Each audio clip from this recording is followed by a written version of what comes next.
ವಿಶೇಷವಾಗಿ ಮುಳಬಾಗಿಲ ತಾಲೂಕಿನ ಪೊಲೀಸ್ ಇಲಾಖೆಗೆ ಹಾಗೂ ಸಂಬಂಧಪಟ್ಟ ಕ್ರೈಮ್ ಇಲಾಖೆಗೆ ಒಂದು ಮಾಹಿತಿನ ಈಗಾಗಲೇ ಹರಿದಾಡ್ತಾ ಇದೆ. ಈಗಾಗಲೇ IPL ಸ್ಟಾರ್ಟ್ ಆಗಿದೆ. IPL ಸ್ಟಾರ್ಟ್ ಆಗಿ ಮಧ್ಯಮ ನಮ್ಮ ಯುವಕರು ಏನು IPL ದಂಧೆಗೆ ಒಳಗಾಗಿ ಸಾಕಷ್ಟು ಜನ ಪೋಷಕರು ಈಗಾಗಲೇ ನನಗೆ ಕಾಲ್ ಮಾಡ್ತಾ ಇದ್ದಾರೆ. ಇದು ಬೆಟ್ಟಿಂಗ್ ವ್ಯವಸ್ಥೆಗೆ ಒಳಪಟ್ಟು ಮಕ್ಕಳು ಒಳಪಡ್ತಾ ಇದ್ದಾರೆ. ಇದನ್ನು ದಯವಿಟ್ಟು ಕಡಿವಾಣ ಹಾಕಬೇಕು ಅಂತ ಈಗಾಗಲೇ ನಾನು ಕೂಡ ಸೆಷನಲ್ಲಿ ಮಾತಾಡಿದ್ದೀನಿ. ಮೊನ್ನೆ ಪರಮೇಶ್ವರ್ ಸಾಹೇಬರು ಕೂಡ ಇದಕ್ಕೆ ಉತ್ತರ ಕೊಟ್ಟಿದ್ದಾರೆ. ತಾವು ಕೂಡ SP ಆದರೂ ಕೂಡ ನಂಗೆ ಉತ್ತರ ಕೊಟ್ಟಿದ್ದಾರೆ. ಇದನ್ನು ಸಮರ್ಪಕವಾಗಿ ನಾನು ತಡೆಗಟ್ತೀನಿ ಅನ್ನೋ ಉತ್ತರ ನೀವು ಕೊಟ್ಟಿದ್ರಿ ನನಗೆ ಈ ಸೆಷನಲ್ಲಿ. ಆದರೂ ಕೂಡ ನನಗೆ ಅದು ಅಸಮರ್ಥ ಉತ್ತರ ಅಂತ ಕಾಣಿಸ್ತಾ ಇದೆ.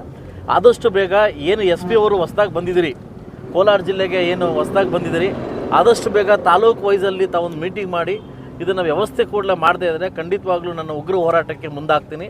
ಈಗಾಗಲೇ ಮುಳಬಾಗಿಲು ತಾಲೂಕಿನಲ್ಲಿ ಟೌನಲ್ಲಿ ಗಾಂಜಾ ಇವತ್ತು ಯಥೇಚ್ಛವಾಗಿ ಮಾರಾಟ ಆಗ್ತಾ ಇರೋದು ನನ್ನ ಗಮನಕ್ಕೆ ಬಂದಿದೆ.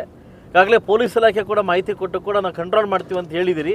ದಯವಿಟ್ಟು ನೀವು ಅಸಮರ್ಥರಾದರೆ ಒಂದು ಮಾತು ಹೇಳೋದು ನಮಗೆ ಸತ್ಯ ಅನ್ನಿಸ್ತದೆ. ಯಾಕಂದರೆ ಇಲ್ಲಿ ನಮ್ಮ ಕೆಲಸ ನಾವು ಮಾಡಬೇಕಾಗ್ತದೆ. ಅದರಿಂದ ಮುಳಬಾಗಿಲು ಟೌನಲ್ಲಿ IPL ದಂಧೆ ಮತ್ತು ಗಾಂಜಾ ಹೆಚ್ಚಾಗಿ ಓಡಾಡ್ತಾ ಇರೋದ್ರಿಂದ ನಾವು ಈ ಒಂದು ಏನು ಒಂದು ಸಮಾಜವನ್ನು ಕಾಪಾಡ್ತಕ್ಕಂಥ ನೈಜ ವರ್ಣನ ಒತ್ತಿದ್ದೀವಿ ಪೊಲೀಸ್ ಇಲಾಖೆ, ಹಾಗೂ ನಾವು ಕೂಡ ಹೊತ್ತಿದ್ದೀವಿ. ಅದರಿಂದ ದಯವಿಟ್ಟು ತಾವು ಆದಷ್ಟು ಬೇಗ ಒಂದು ಮೀಟಿಂಗ್ ಮಾಡಿ ಏನು ಯುವಕರಲ್ಲಿ ಒಂದು ಮನವಿ ಮಾಡ್ಕೊತೀನಿ. ದಯವಿಟ್ಟು ಒಬ್ಬ ಶಾಸಕನಾಗಲ್ಲ, ನಿಮ್ಮ ಅಣ್ಣನಾಗ ಒಂದು ಮನವಿ ಮಾಡ್ತೀನಿ.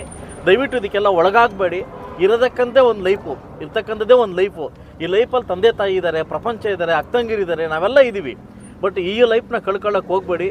ಈ IPL ದಂಧೆ ಮತ್ತು ಏನು ಈ ಗಾಂಜಾದಕ್ಕೆ ಒಳಗಾಗಿ ನಿಮ್ಮ ಜೀವನವನ್ನು ನಾಶ ಮಾಡ್ಕೊಂಡು ಹೋಗಬೇಡಿ ಅಂತ ಒಬ್ಬ ಶಾಸಕನಾಗಲ್ದ ಒಬ್ಬ ಅಣ್ಣನಾಗಿ ನಿಮ್ಮ ಹತ್ರ ಕೇಳ್ಕೊತಾ ಇದ್ದೀನಿ. Thank you.